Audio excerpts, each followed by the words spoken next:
Hello everyone and welcome. Yes, my name is Arafai and welcome back to another episode of Look Out and Shout, where today we are reviewing Magic Square, the extraterrestrial life form, which is a bit of a mouthful. Where are we? MS-03 Heavy Gunner, masterpiece scale of their Legends version of Brawl, the Combaticon. Now, I have not handled the Legend scale version of this set. I came very, very close to getting it, decided against it. But what I have heard, this isn't just a straight up size. I've heard for people who have had two versions of this, that there are some changes to it. There are some upgrades, maybe allowing more with the masterpiece mold that a Legend scale wouldn't allow for. I can't speak to that, but for all intents and purposes, this is their Legend scale upsized. And the box itself is nice. You've got a nice kind of graphic on the front here. Very nice dusk shot there of Brawl on a battlefield with some text specs also saying if you are 0 to 3 years old, you will have a sad face. Otherwise, it's a standard box with the text spec saying he's very strong, full of courage and firepower, and not much on intelligence. I think we knew that anyway. And of course, you too can pick up this bot from showzstore.com, where if you will be so kind, do enter at the top of the homepage under support your favourite reviewer code of the code FIRE1, FYRE1. Yes, it's that time again. And that enables any points that you generate on your account to also be shared to my account, which leads to reviews such as this. This has been purchased using points that have been generated by you lovely people, and thank you very much for your continued support. Inside the box comes his instructions, quite thin instructions, there's not much there. Also his collector's card with text specs on the back, as well as his accessories, which notwithstanding is a foot. This is going to be a combiner part for Bruticus when the rest of the set comes out. And shows you what we're dealing with now. Yes, this is a toy deco. The Toon deco is much more of the same colouring, the green foot for Brawl, the yellow foot for Swindle. So it would appear that we're going to go down a toy look for this set, at least so far. Okay, let's crack into it and have a look at the figure itself, shall we? And there he is in his robot mode. Now, I'll say right from the start, I have not held the Legend scale version of this figure. So this is my first experience of a Magic Square sculpting of Brawl. But, fresh out the box, he is brilliant. I say he's brilliant, let me tell you what I mean. You can probably see he doesn't have all the fancy painting that you would get from other Masterpiece figures. And he doesn't have that die cast. I don't think he's got any die cast in him at all. And it doesn't feel necessarily high-end premium, but there is fun here. There is a sense of enjoyment. The head sculpt is the first thing that attracts you to it with the orange and the red, and it just strikes as a Toon-accurate Brawl, and I just think it feels really good. Yes, it's flimsy-ish with the fact there's no die cast and it's just plastic. It just feels somewhat hollow in parts, maybe the arms, but it's still a very, very good figure. It's just, there's enjoyment, there's tremendous prosability, which I'll go into in a second, but on first impressions, you think, oh yeah, this is what I want from Brawl. It doesn't come across as dead with a fairly dull colour scheme. Again, the colours on the face really help that, but otherwise it would fall a little bit dead with a very marshy green and a very flat grey. But it's a very good figure. There are some maybe unsightly things around the back of the legs. Looks a little bit untidy. It doesn't have that solid, clean Toon look. Hyper Toon. It's almost Hyper Toon, but not quite. But again, there is a lot to like about this figure. We'll go through some of the accessories that he comes with, at least that are applicable to bot mode. But let's get in for a closer look. So if I hold him about here, you might get a bit of reflective light. It does feel light, loose by comparison to, say, other Masterpiece figures. But it's not to say it's flimsy. It's not to say it's bad. If I can get that head sculpt in place, I do think when you hold the figure and you start to move it around, the lack of die cast actually helps it. For example, let's just show you some articulation. Look at this shoulder movement. You can see there, it's on a butterfly hinge, but quite an advanced one. It can go all the way back, which is probably how I should have had it in the first place, but it can come all the way forward if you want him to sort of cross across his chest. And I'll again show you some poses in a minute. But that is a lovely use of a butterfly joint. He can do it on both sides. you got this tremendous ab crunch waist rotation, which was again on their offering of Optimus Prime. That kind of double hinge. But look what you can get out of that. And you won't need that, famous last words, but you won't need that for transformation. You won't need that for combine mode, because he's more or less going to turn into a square. So they put that same piece of engineering in there to allow for real hyper flexibility. They didn't need to, but if this was a die-cast figure, I don't think he could do all that. I'll show you some of the other things as well. He can get just over a 90-degree bend, wrist rotation, individual finger movements, and you can move the fingers to sort of give them a good spread, which again I really like. A lot of Masterpiece figures don't do that. Head rotation all the way up, can look down somewhat left and right, but I like that kind of, he can go all the way back like he's in a Decepticon flying pose or some other poses I'll show you in a second. So I've shown you an ab crunch. You can do a waist rotation, but this is where the turret back here will get caught on the hip skirting. To be expected, I suppose, but the butterfly hinge at the waist and that full extension really makes up for it. I mean, I think, can you get anything more than that? Almost a 90-degree look down, which again he doesn't need to do because he folds into a square. Bicep rotation as well, and again I've shown you the articulation of the shoulders. You can't tilt the shoulders outwards unless you do that somewhat, and there is some nice hard ratchets there, but his shoulder pad does get away at the chest. Onto the hips, softish ratchets, and it starts to take a bit of shared engineering from MP44. The front of the hip skirt disappears under the leg. You can actually see the joint there and how much the leg shifts completely out of the way. And then you get softer ratchet for a knee bend. There is ankle tilt. Where I think this figure does fall short a bit is a toe tilt. So let me show you what I mean if I get him to a pose now. So it's a bit of a crude pose, but you'll see what I mean. He's fine crouching down because there's great bend on the hips and on the knee, but you can see what I've got with his back leg. I've more or less had to get him to kneel down and his legs in the air. If I put that leg flush, and I'll show you, because as you can imagine, the ground is resting on the tip of the toe rather than on the shin, and this is where I would like this to fold back to get that full flush surface. And I think the only way you can get the toe down is by that part of the transformation. You can more or less untransform it to get it out the way somewhat, and you can do it. I just would have liked a downward toe tilt just to get that full, because the posability is brilliant. There is a lot to like, but you have to particularly offset him, and he will hold. But yeah, the toe is the only thing that I would have liked to have added, considering everything else is lending for this great articulation, great posability. Now, in terms of robot mode accessories, he comes with two guns. One is a more typical gun for Brawl, which is fine. It's somewhat basic, but he holds onto it well, and I'll show you that in a second. But he also comes with his tank gun, which we'll know from the G1 toy, much more of a double over-the-back blaster, which he can actually hold in robot mode, which I think is very good. The only thing is they both got fairly shallow pegs, and they go into one of two pegs on the palm of his hand. So I don't know if you'll be able to see, but the thumb goes out the way and you've got a small peg at the top and at the bottom, which the gun will go into the top. It's a shame it's not pegged all the way through because it is a bit fiddly, but once it's in, it's pretty snug.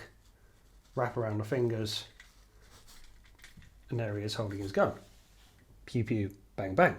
And there he is holding both of his guns. Very heavily armoured. Do like the fact he can come across like he's there for a shootout, which is very, true to the character, true to the traits. I do like the fact that they've made it like he can store this gun in robot mode as well. Otherwise, he would have just had it lying around. And if you really wanted, you can go full armoured. And this is where you use the hips and that butterfly joint on the waist for that ab crunch. and he can hold all of his guns, including his back turret. I've extended the back turret, which is part of the transformation. I love that crouching pose. You may have seen me put it up on social media. It's a pose that a lot of people have tried. It's a really cool one. I can't actually think of any Transformer toy where they've sort of done that, and where they've incorporated an alt mode firing position.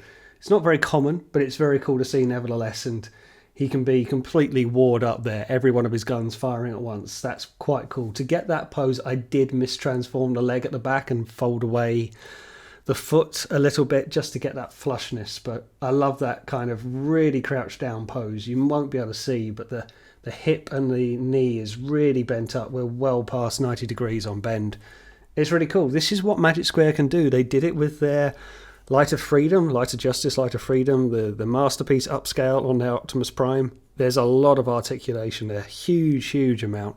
And this just transcribes again. They've got the right tolerances, they've got the right joints to allow for this level of flexibility. Okay, on to some comparisons. Here he is alongside MP36. That's possibly right. I always feel that combiner limbs get a bit of a pass for being a little bit bigger, and he comes across a little bit shorter, but Brawl was big, but I wouldn't say he was huge. For example, when Onslaught comes out in the Masterpiece range, I'm fully expecting him to be at least the same size as MP36, if not taller. So that's possibly okay. It's very easy to overshadow. If you're Brawl against Megatron, he could easily stand his equal, and we've seen that.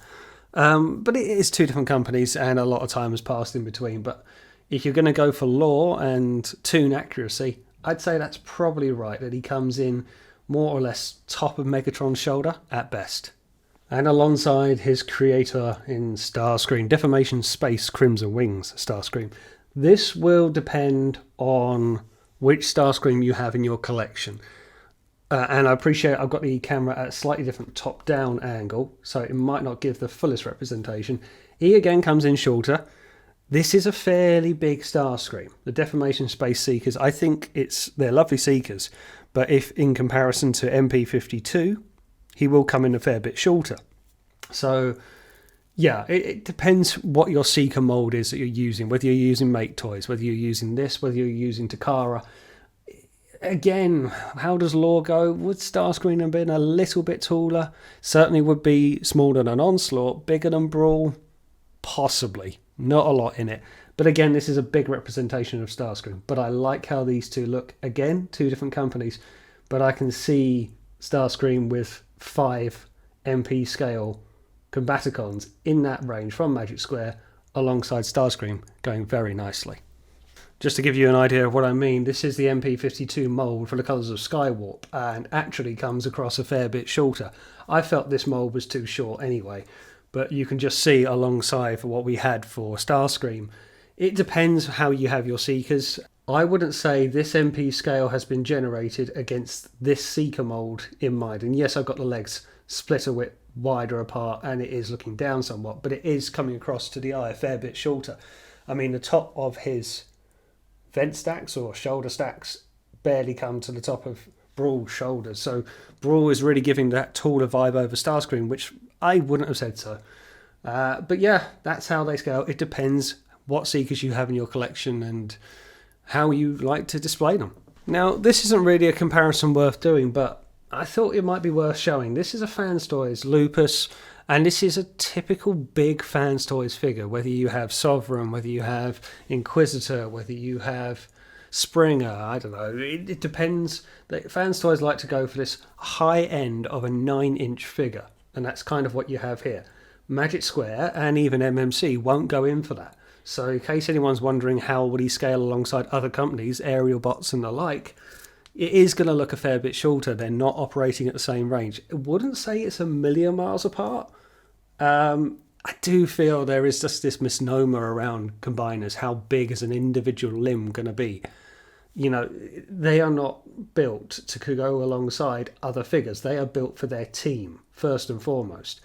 But I thought it's a worthy comparison just to see how he may stand on his own against others of this size in your collection should you place them alongside some other Decepticon offerings from a Fans Toys or whoever. And just so you see what I mean, again, talking about different companies, here he is alongside MMC's version of Streetwise, Navigant. Now, completely different scale range. There is different aesthetics going on here. It's a bit awkward to explain. They're both going to come with individual feats. In other words, feat for Defensor will come from Hotspot, so nothing to do with this figure. He turns into a car that scales with the Masterpiece Carbot range, but doesn't have a foot built into him. So he's going to be sort of that big in robot mode, sort of that big again in car mode, and he's going to be more or less that size for combined mode. Brawl, he's got a big massive foot that he comes with. I'll show you that in a minute. But they're both turning into legs, and they've both got an accessory they need to plug in to be a foot, yet they stand at quite different heights. And I find that quite telling. It's an awkward one, isn't it? Brawl is probably the bigger character. He's a tank. A tank is going to be bigger than a police car, so maybe that works. But for two of the same limbs of somewhat similar combiners, yeah, you'd wonder if they would be more or less in keeping. And this would be who I think Magic Square would aim their MP scale against. Bruticus and Defensor were more or less arch enemies, at least it's how the story portrays. So when I put these two side by side for the first time, I was quite surprised how much shorter Navigant comes up against Brawl. And I just thought, okay. Two different companies, two different approaches, and this set was made well before this, so they've got a different idea in mind as to how they're going to finish. But it makes me wonder how big their Defensor is going to be alongside how big Bruticus is going to be. Of course, MMC Hotspot is huge by comparison and will take up a lot of that size, but I thought it was worth saying for two of the same limbs to look quite different in height. Okay, let's send this guy into battle, shall we? And there he is in his tank mode. It was a little awkward getting him into position, getting everything tabbed up, but he's completely armoured up with all of his accessories for this mode, and it is a very compact tank. I don't really know what tank, I'm not au fait with tanks, but it's a very Brawl looking tank, it is fair to say. The instructions made it look easy, there's only about 20 steps involved, and for the most part it is, but getting the legs folded up, I feel it just should have been a little bit easier to do so. We've done tank-like transformations before where legs fold out and cascade back in to allow the treads to fall on the back, but the problem I had is there's so many pegs at the front or at the side of the turret or at the back of the legs. If you got one wrong, it would just mistab. So that's how he looks. That's with him, all of his accessories. Perhaps the paint scheme isn't the most reflective.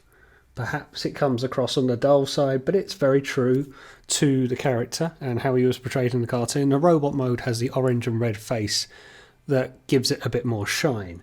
Can come across maybe a little bit dull, but unless you're going to put him in the G2 colour scheme, you're not going to make Brawl look fantastically lavish unless you give it a chrome accents as well. But yeah, he's a cool looking tank. Let's get in for a closer look. So you can sort of see around here, there's some gappage that just wants to come out. That's the side of the turret.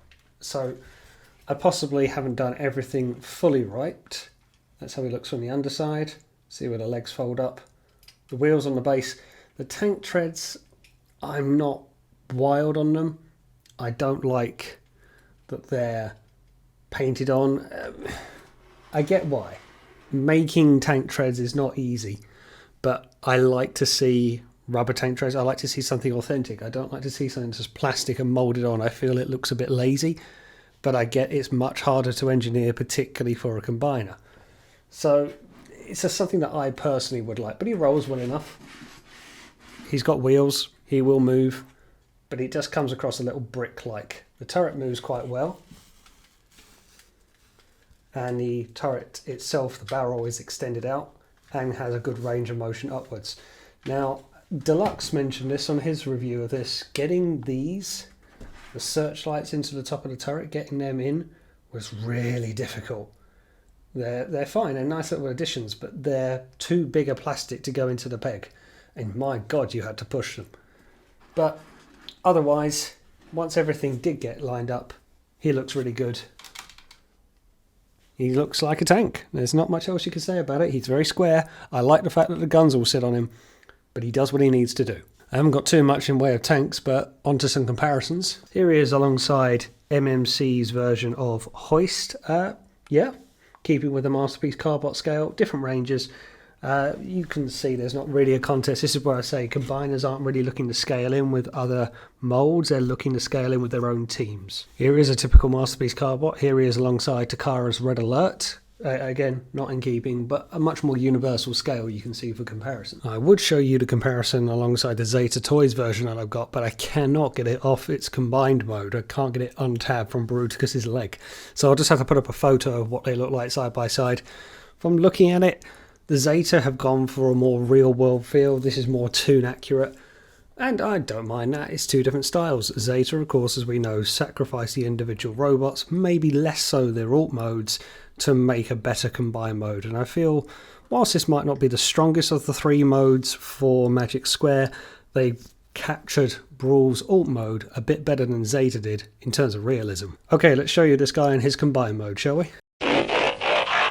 But first things first, here is the foot that he comes with. Now, this doesn't have the toon accuracy because the foot should have been the same colour if you're going by the cartoon aesthetic, same colour as Brawl, that is. But it's maybe going for a toy deco. I don't know if Magic Square have plans of re-releasing for a toy and toon deco like they did with the Legends version. We'll have to wait and see. I would prefer it to be toon accurate rather than toy and have the same colour feet, but it's a minor thing, and that's pretty much what he's going to plug into. And not really much to say. There he is as a boot. He's just kind of a leg. I mean, it's good from a transformation point of view. It's not hard work. He's more or less a tank. You have to fold down one part to plug into the base of the feet, and then the back clasp kind of finds gaps to peg into. There's one thing I will say is this guy is not short for holes and pegs to tab in and secure. Feels good, very stocky. I don't think there's any die cast here other than, say, the ratchets inside, because you can get a nice posing if you get and hear the ratchets. You can hear them almost singing. But that's that's going to be encouraging if he can hold that kind of wide stance, but at least that's as far as the ratchet will take it. It's very secure, it's very stiff, but there is a toe tilt, so very nice sounding ratchets in there. That's more or less what we'll get out of Bruticus. Again, I didn't handle the Legends version, but yeah, the guns come off and he sits there as a leg. He could sit on your shelf like this until the other figures comes out. It's a bit of a waste, but otherwise you're going to have a foot lying around, so what do? You can't store his two rear barrels, so whatever you're going to do, you're going to have some of his accessories lying around until such a day as he's all combined up, I suppose. But that's how he looked as a leg. So what is my final view on Tank Abbott? Well, as a tank, I can't help but feel he's a bit bland. If I'm being brutally honest, he's kind of green and grey, and apart from the plethora of guns on him and a couple of bits of detailing here and there, and the lights, which are a nice feature, he's kind of just a tank and that's it. He doesn't come across like a Generation 2 Megatron tank, or even Megatron tanks nowadays anyway. There isn't that fierceness, there isn't that life. He's just green. He is very much there to be an extension of this. And I don't necessarily feel that's a problem, because he's part of a combined team and the team is as good as the sum of their parts. He was never going to be outstanding on his own because the prize is Bruticus, and I've been here long enough, I think we've all have, to know that's the end game here. That said, I like the robot mode is the best feature by far. There's much more life there with that head sculpt. The articulation again is as much the selling point as anything of this set. It's brilliant set, or this figure so far. There is so much that they packed into there, and it was the same with their Optimus Prime releases, to the point that it makes me wonder, why don't Magic Square do this more often when they've got that kind of ability behind them? Now, I'll answer my own question there. I know if you're manufacturing Legend scale, everything's smaller, everything's slightly cheaper. It has its own expenses, but you are, in effect, marketing less plastic, less tools, less manufacturing space, less shipping space, so everything is a bit more geared down. And that's how companies like Magic Square and New Age kind of operate. so it might not be easy for them to suddenly jump up to masterpiece size, scale and delivery spectrum.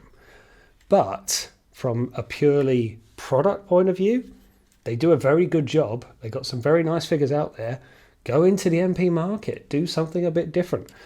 Saying that, we've got third-party companies tackling Generation 1 looking figures. Do we need any more? Depends on who they tackle next. Depends if anyone dares to want to go after a Computron in G1 form. I do like this figure for what it is. The transformation was fine.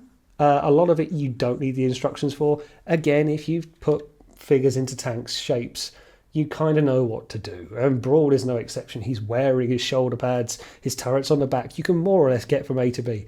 The legs, I feel, as I said in the video at the time, could be simpler. I feel there's a few things and panels you had to put in place. And as I say, some of the pegs along the side didn't want to tab in and line up. There's at least one that's still sticking out.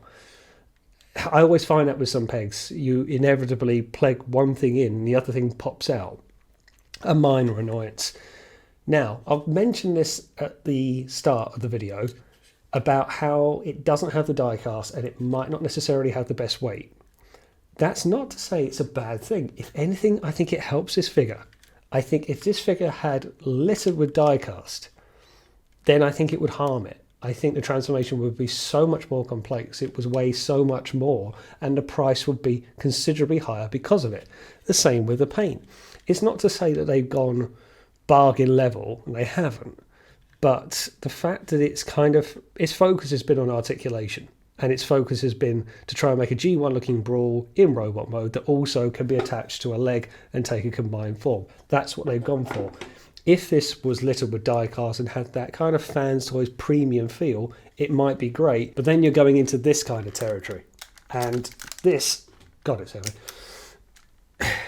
You're going to have to make such a big combining form and a feat to, whilst they might look the same, could not be more different for what they need to hold, for what they need to support. So the fact that Magic Square decided not to go down that route, give me a minute, I've got to put this guy down. The fact they decided not to go down that route says that that was just not their focus. And I'm okay with that. Much like with the Zeta combiners, their view was to make a good looking Bruticus, a combined form. They sacrificed the individual robot modes. It's a decision they made and they ran it through to the end. So Magic Square have said, we will make a combiner, it will more or less be our legend scale, but articulation will be our selling point as much as anything else, because it certainly is with this figure. So whilst it can come across a bit no thrills, I think it is a very good looking robot mode and it does have an eye-catching ability. The price is very good, under £100 I think is very fair, and if this set is going to go through as such, it all depends on how MMC's Defensor is going to shape up, because I feel this might scale a bit more towards that. But that is largely because, and as I showed the comparison with Streetwise, their hotspot is huge and is bigger than the individual limb bots are by some distance. I don't know if that's going to be the case here, because Brawl is so much bigger than Streetwise. Could Onslaught be a bit more in keeping with Brawl than, say, MMC's hotspot? But then will the two combiners scale a bit more come the end of it? I have a feeling that's where they're going to end up, but we'll know when more releases come out. I do like it. I am very inclined to keep him in robot mode because I think he looks quite good. That head sculpt is lovely. The paint on the eyes and the face looks really, really good. Whilst it's a nice enough tank, that's just it. I've said before, plastic faux tank treads are not my favourite. I prefer to have actual tank treads that can at least give some kind of movement. I don't necessarily need it to crawl across the floor, but I want it to look a little bit more than they've just been drawn on the side of it. But based on this, I give this figure 3.5 on the star badges. Its plus points are it looks really good in robot mode, the price is very much in its favour, and the articulation is lovely. Very, very good. Downside is that it is possibly a little bit lacking for thrills and maybe a little bit simple in combined mode. Well, it's just a foot, isn't it? It's just a leg. I do like what it does. It just maybe doesn't have a premium feel, but then again, you're not paying a premium price. And there we go, that is my review of Magic Square's MS-03 Heavy Gunner, their version of a G1 Brawl. I'll stick some photos up at the end. Thanks for watching, and as always, I will see you on the next one.